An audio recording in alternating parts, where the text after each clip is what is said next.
The creaking floorboards of the old house made it difficult to sneak around, but I had no choice. I had to find out what was causing the strange noises at night. It started a week ago when I moved into this old Victorian house, inherited from my late aunt. The house, situated on the outskirts of town, had always been a source of fascination and fear among the locals. They whispered about its haunted past, but I didn't believe in ghosts. At least, not until now. Every night, just as I was about to drift off to sleep, I'd hear it. The faint sound of footsteps echoing through the hallways. At first, I thought it was just the house settling, but the noises grew louder and more distinct each night. Doors would creak open on their own, and I'd hear hushed whispers coming from empty rooms. It was unnerving, to say the least. Tonight, I decided to confront whatever it was. Armed with nothing but a flashlight and my resolve, I ventured out of my bedroom and into the dimly lit hallway. The air was cold and heavy, filled with the scent of decay. The old wallpaper, peeling at the edges, added to the sense of unease that had settled over me. I followed the sound of the footsteps, which seemed to be coming from the attic.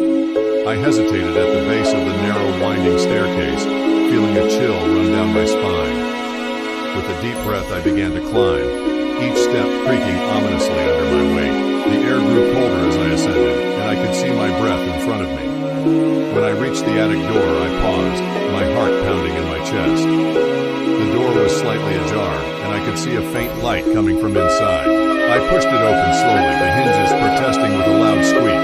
The attic was filled with old furniture, dusty trunks, and cobwebs. In the center of the room stood an old rocking chair, gently swaying back and forth as if someone had just been sitting in it. I shone my flashlight around the room, but saw nothing out of the ordinary. Yet, the feeling of being watched was overwhelming. I took a step forward, and the floor beneath me groaned loudly. Suddenly, the door slammed shut behind me, plunging the room into darkness. I spun around, my flashlight beam darting across the room, but I was alone. Then I heard it. A soft, almost imperceptible whisper right next to my ear. "Get out," it said. I felt a cold breath on my neck and froze. I turned slowly, the flashlight shaking in my hand. There, in the corner of the room, stood a shadowy figure.